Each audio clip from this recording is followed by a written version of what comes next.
Okay, good morning, good afternoon, good evening from any part of the world that you are listening.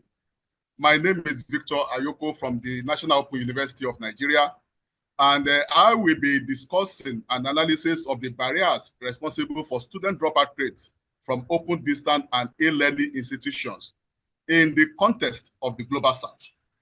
Can you still hear me? We can Hello? hear you. Yes, we can hear you. So what is that is okay? What is open, distance, and e-learning?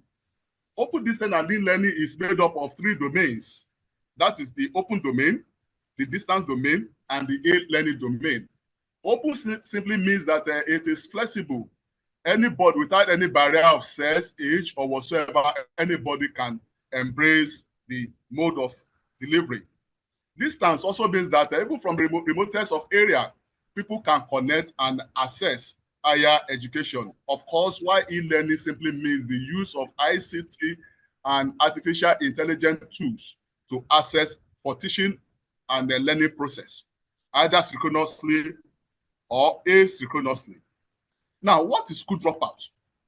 A situation where learners drop out of the system totally before completing their learning, or a situation of inactivity with the system as a registered student over a long period of time. Whenever we notice these two definitions, then that means there is a dropout already. The concept of school dropout, according to Jordan et al. In 1994, noted two factors. The first is the within the school environment factors. Those are the factors that push the student out of learning within the school environment. And also the other factor is the one that is within the student. Those are the pull-out factors that pull the student from learning. But in 1994, Watt and research added one more factor to it called fallout factors. This means this is neither within nor out of the school. If that are neither within the school nor the concerned students. Those are the ones that are known as fallout factors. Now, school dropout rates in African countries, if you can see the graph I'm displaying, you will see the rate of school dropout, with Nigeria leading, followed by Ethiopia, and all other countries in Africa. At the same time, too, can we see this slide? Yes. Let me zoom it. Okay. This slide is also telling us that the issue of school dropout is not only in Africa, it's not only in the global south. There's a general concern, especially both the global north and the global south. So it's a global issue, not only in the global south. So this discussion will be dwelling more on issues in the global south. Victor, can you put the challenge on slideshow? Slideshow. Yes, I may not be able to. Okay, I will try to comply, ma'am. If you click on the slideshow button, it should run with the slideshow. Victor, to the left of where you are pressing now, you'll see the slide button with the little thing. The next icon to the left of where your mouse is now. Okay. Click on that one. The challenge, the dropout rate in open distance and e-learning system is higher than in conventional learning environment. The two slides I showed you earlier, they were statistics from a conventional learning environment. But what we are saying is that in open and distance learning, the challenges are even more. The rate at which students drop out are even more than the rate at which they drop out from the conventional university. The reasons, according to Pedro and Scott, the reasons for dropping out by open distance and e-learning students were not very different from those experienced in the conventional universities. Institutions. Although specific reasons such as technology issues, lack of human interaction, communication problems, and are unique to the online learning environment, there was no evidence to suggest that they were the primary reason the online student left the program. statement of purpose. The rate of enrollment in open and distance education institution is increasing exponentially, whereas the learners who complete the requirement for graduating from the system are lower than expected. So that is the rationale behind this study.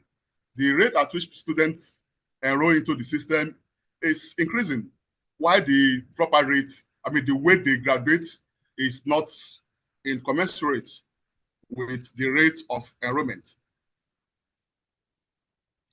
This is because some of the registered students drop out of the stream due to various barriers that affect their sense of belongingness to the system or their well-being in the system.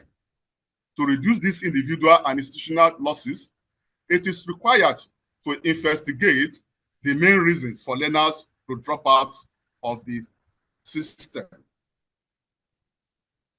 The methodology used in this study is a qualitative research approach by reviewing relevant secondary data on school dropout and open distance and e-learning sourced from both online and print media. The content were arranged into teams, and content analysis was carried out by looking at issues historically and holistically in line with the interpretive research paradigm. Barriers to school completion. Cross in 1981 categorized the barriers to school completion under three main headings. The first is situational barriers, followed by dispositional barriers, and of course, institutional barriers. But in 1992, Garland added epistemological factors to this in a study, while in the year 2001, technological factors were added. So we'll be considering these five barriers. Starting with the institutional barriers. Institutional barriers are barriers domiciled within the educational institution, which may encourage or discourage its students' belongingness or well-being to complete their studies. Examples of such barriers are inadequate funding and facilities. When an institution is not well funded, just like we experience here in the Global South, or when the required facilities for the teaching learning process are not available, the students are liable to be discouraged and eventually drop out of the system. Leadership styles of some center directors is also an issue, especially in the Global South.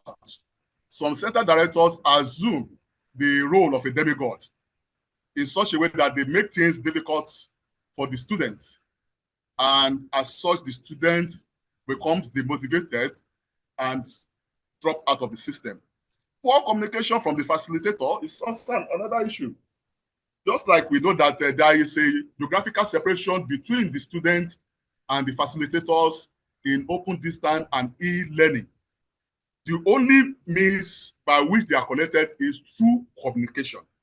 But when the communication is poor, such students will become discouraged, will not feel well, and eventually drop out of the system. High difficult index instructional materials. Some instructional materials are so difficult to the extent that the students find it difficult to read and understand. And we know that oftentimes in open distance and e-learning, there is a limit to interface with teachers. So when the student find the instructional materials to be too difficult, they find it difficult to cope and eventually also drop out. Lack of course facilitators and project supervisor, especially for the final year students, some of them, they struggle because of the exponential rate of enrollment. Some institutions will not employ enough facilitators that will supervise the graduating students. So as a result, some of them eventually drop out of the system. The next barrier is the dispositional barrier. Dispositional barriers, please, are you hearing me? Yes. Hello? Yeah, can hear Am I you. communicating? Yes, you are. You have Okay, about thank you. 6 Okay, minutes. thank you. Yeah. Okay. Dispositional barriers are related to students' confidence, values, perceptions, attitudes, and belief that inhibit and discourage the participation and interest of the learner in formal education. Examples of dispositional barriers are personal belief. Some students, because of their belief, especially here in Africa, that maybe a girl child is not supposed to go to school, a married woman is not supposed to leave the children and the husband to go to school, and all sorts of beliefs discourage students from completing their education. Of course, some students also, the attitudes such as social vices, bearing in mind that undergoing study under open distance and e-learning mode require a lot of discipline. Such student must be disciplined, knows how to manage his time, know how to read his book and his or her book to understand. But when such attitudes are not there, the student is likely to drop out. Of course, anxiety too. Unlike when there is an interface with the teachers in the conventional university, where you can ask some questions and receive your answer in time. In open distance and e-learning, such may not be easy to come by. So oftentimes there is anxiety. Perception too. Some students, after registering, enrolling in open distance and e-learning, they tend to have a feeling that open distance and e-learning is inferior to conventional university. So because of this perception, they eventually drop out of the system. Of course, low motivation. For a student to be self-first, to undergo a self-study, there must be motivation. If the motivation is not there, of course, dropping out is evident. The third barriers that we'll be considering is situational barriers. Situational barriers are those areas related to individual circumstances at a particular time, such as family commitments, employment, health challenges, and non-conducive learning environments or limited learning facilities. These are situational barriers. Examples are as displayed on the slide. Whenever a student is challenged, maybe through accident or health conditions, such students is likely to drop out. Situation or circumstances, makes such students to drop out. Some students also, maybe in the course of their study, they were not married, but along the line they got married and family responsibilities here and there, they eventually choose to drop out of the system. Work and business commitment also. A student may be moved to another location and the job requirement, or a student may even change job. Just like we know that open distance e-learning encourages work and learn, that you can work and be learning at the same time.